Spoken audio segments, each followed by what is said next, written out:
अस्सलामुअलैकुम दोस्तों, नसीम शाह का ऐसा बयान जो कहा था वो कंप्लीट कर दिया है। जी हाँ, तो दोस्तों नसीम शाह ने कहा था कि अगर इंग्लैंड क्रिकेट टीम ने मुझे बच्चा समझा तो उसको महंगा होगा। जी हाँ, तो दोस्तों उस नसीम शाह ने अब ये साबित कर दिया है कि वो बच्चे नहीं हैं और इंग्लैंड क्रिकेट टीम काफ़ी नसीम शाह से अब डर रही है। आपको आज मुकम्मल तफसीलात से आगाह करने वाले हैं कि नसीम शाह ने कैसी कारकर्दगी दिखाई। नसीम शाह ने अपनी बात मुकम्मल कर दी। जी हाँ, तो दोस्तों आपको मुकम्मल तफसीलात से आगाह करने वाले हैं इस छोटी सी इंटरेस्ट वीडियो में।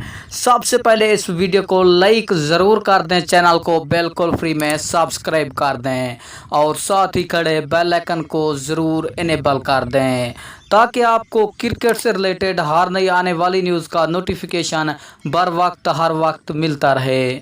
जी हाँ, तो दोस्तों आपका कोई भी कीमती वक्त ज़ाया किए बगैर बढ़ते हैं वीडियो की जानिब और सबसे पहले बात कर लेते हैं नसीम शाह की। जी हाँ, तो दोस्तों चंद दिन पहले नसीम शाह ने बयान जारी किया था जिसमें कहा था कि इंग्लैंड क्रिकेट टीम ने अगर मुझे बच्चा समझा तो इंग्लैंड क्रिकेट टीम को नुकसान उठाना पड़ेगा। जी हाँ, तो दोस्तों नसीम शाह ने ऐसा साबित कर दिया है और इंग्लैंड क्रिकेट टीम अब काफ़ी परेशान है नसीम शाह की वजह से।